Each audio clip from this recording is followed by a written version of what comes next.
Hi, good morning. So it's Tuesday, December 9. So maaga ulit ako nagising, mga 5 o'clock para mamalengke.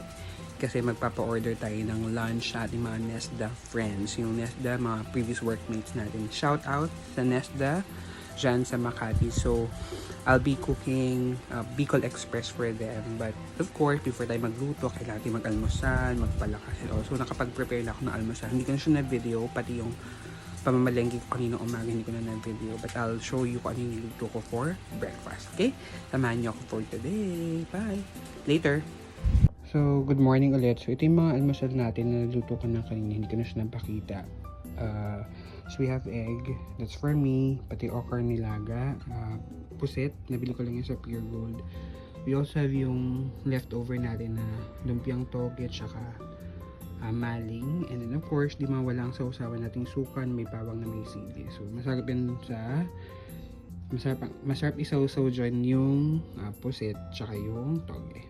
And we also have of course di mawala ang ating fried rice. Ayan, meron din tayo ditong pandesal, yung malunggay cheese pandesal, and then ito odong yan, and then may malunggay tsaka may egg kay Papa yun na breakfast. So water ni Papa, hot water.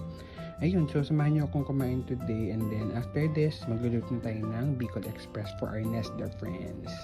Yun lang, later!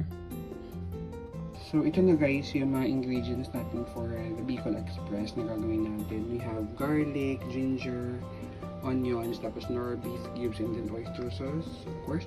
And then syempre, hindi mawala ating mga sili. May tayong siling pansigang, tsaka may siling labuyo din dyan sa ilalim. We'll make sure na hindi siya masyadong maanghang, tsaka may kick siya kasi Bicol Express nga, diba? So dito yung magluluto mamaya, nahugasan ko na, and then yung pork natin, nahugasan ko na din siya, ready na. And then nasa ref lang natin yung gata, tsaka yung ating bagong alamang. Kasi we'll put alamang sa ating Bicol Express.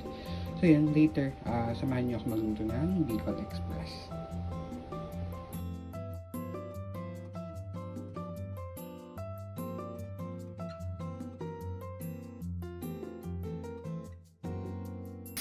So guys, hindi ko napakita. Ang gusto ko nag-video dito. So gusto ko ng ginger, garlic, sa onions natin. Ito mag-sweat. Ito natin ilagay ng ibang ingredients. Okay? So guys, nilagay na natin lahat ng pampalasa. Yung pork, yung lamang, oyster sauce, mga cubes. Naglagay din tayo ng sugar at konting pepper. So, pakulan lang natin siya hanggang sa maglambot. Pangalawang gata pala. Okay. Ayan.